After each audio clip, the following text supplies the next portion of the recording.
सिपाही प्रहलाद को महल में ले आए। राजा हिरण्यकश्यप का चेहरा गुस्से से लाल हो रहा था। उसने अपने बेटे को आखिरी बार चेतावनी दी और बोला, प्रहलाद, अभी भी समय है। विष्णु का नाम लेना बंद करो और मेरा नाम लेना शुरू करो। मैं तुम्हारा पिता हूं और मैं ही तुम्हारा राजा। तुम मेरी पूजा करो, मैं तुम्हें छोड़ दूंगा। मैं तुमसे बिल्कुल भी नाराज नहीं रहूंगा। पिताजी, मैं आपकी पूजा अवश्य करूंगा, क्योंकि आप मेरे पिता हैं, पर मैं झूठ नहीं बोल सकता। भगवान विष्णु ही सारे जगत के पिता हैं और सबसे ऊपर हैं। आप भी उनसे प्यार कीजिए। अब तुम्हें मैं इसकी सजा जरूर दूंगा। सिपाहियों, इसे ले जाओ और पहाड़ की ऊंची चोटी से गिरा दो। देखता हूं विष्णु इसे कैसे बचाता है। सिपाही नन्हे प्रहलाद को ऊंचे पहाड़ पर ले गए। प्रहलाद की माँ बहुत रोई कि मेरे बेटे को छोड़ दो, पर राजा हिरण्यकश्यप गुस्से में था। उसने मासूम प्रहलाद पर बिल्कुल भी दया नहीं दिखाई। पर प्रहलाद को बिल्कुल भी डर नहीं लग रहा था। उसने हाथ जोड़कर भगवान विष्णु का नाम लेना शुरू किया। अरे कैसा बालक है, तुझे बिल्कुल भी डर नहीं लग रहा। हम तुझे पहाड़ की चोटी से नीचे फेंक रहे हैं, तुझे तो डरना चाहिए। जिसके साथ भगवान होते हैं उसे डर कैसा। मेरे साथ मेरे विष्णु भगवान हैं। मुझे पता है वो मुझे कुछ नहीं होने देंगे, तो मुझे डर क्यों लगेगा। हमें महाराज की आज्ञा का पालन करना है। हम तुम्हें नीचे जरूर फेंकेंगे। चलो, नीचे गिरने के लिए तैयार हो जाओ। सैनिकों ने प्रहलाद को पहाड़ से नीचे फेंक दिया। प्रहलाद हाथ जोड़कर ओम नमो भगवते वासुदेवाय नमः मंत्र बोलने लगा। उसकी आंखें बंद थीं और वो मन ही मन भगवान विष्णु का नाम ले रहा था। अचानक विष्णु जी की सुपर पावर ने प्रहलाद को नीचे गिरने से रोक लिया। वो अपने हाथों ने प्रहलाद को उठा लेते हैं और उसे नीचे नहीं गिरने देते। जय श्री हरि विष्णु। आप? हाँ प्रहलाद, मैं।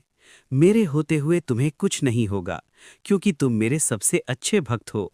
तुम मुझे बहुत प्रिय हो। मेरे होते हुए तुम्हें कोई नुकसान नहीं पहुंचा सकता। कुछ देर बाद विष्णु जी गायब हो गए और प्रहलाद बिल्कुल ठीक-ठाक महल लौट आया।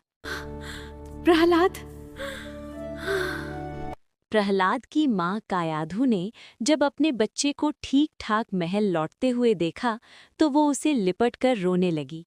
प्रहलाद मेरे बच्चे, तू बिल्कुल ठीक है।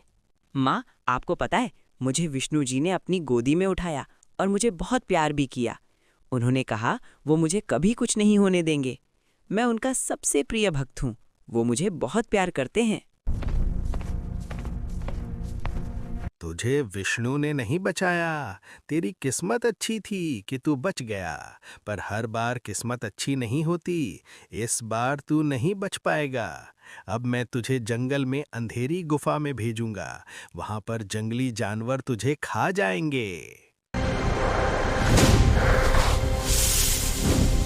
राजा हिरण्यकश्यप ने प्रहलाद को जंगल में बनी एक गुफा में भेज दिया। सिपाही प्रहलाद को अकेला गुफा में छोड़कर आ गए, पर बहादुर प्रहलाद बिल्कुल भी नहीं डरा। गुफा में बहुत सारे सांप थे जो प्रहलाद के आसपास घूमने लगे, पर प्रहलाद ने जैसे ही भगवान विष्णु का नाम लेना शुरू किया, सारे सांप उसके आसपास बैठ गए, मानो वो भी भगवान का भजन सुन रहे हो। अगली सुबह जब प्रहलाद महल वापस आया तो उसे जिंदा देखकर राजा हिरण्यकश्यप चौंक गया। तू जिंदा लौट आया? ऐसा कैसे हो सकता है? मैंने तो तुझे अंधेरी गुफा में भेजा था। वहां पर तुझे सांपों ने नहीं काटा? पिताजी, सांप तो मेरे दोस्त बन गए थे और विष्णु जी भी मेरे साथ थे, इसलिए मुझे कुछ नहीं हुआ। हर समय विष्णु विष्णु विष्णु। अब देख मैं क्या करता हूँ। सिपाहियों, कल इसे राजमहल के मैदान में लेकर आना। हम इसे पागल हाथियों से कुचलवा देंगे। अगली सुबह राजमहल के एक बहुत बड़े मैदान में बहुत भीड़ थी। राजा हिरण्यकश्यप घमंड से बहुत खुश हो रहा था। प्रहलाद के चेहरे पर बिल्कुल भी डर नहीं था। प्रहलाद, मुझे प्रणाम कर रहे हो ये अच्छी बात है। आशीर्वाद भी मिलेगा, लेकिन मैं तुम्हारा भगवान भी हूँ, इसलिए मेरी जय जयकार भी करो। चलो बोलो, भगवान हिरण्यकश्यप की जय। ओम नमो भगवते वासुदेवाय नमः। तुम अभी भी मेरी बात नहीं मान रहे हो? सिपाहियों, पागल हाथी लेकर आओ। सिपाहियों ने उन हाथियों को प्रहलाद की तरफ दौड़ा दिया, पर हाथी प्रहलाद के पास गए और वहीं रुक गए। हाथी वहीं प्रहलाद के पास बैठकर बिल्कुल शांत। अच्छा, तो तुम सब भी विष्णु जी का नाम ले रहे हो। हाथी महाराज, आपकी भी जय हो। हाथी अपनी सूंड उठाकर प्रहलाद को प्रणाम करते हैं और प्रहलाद एक हाथी के ऊपर बैठ जाता है।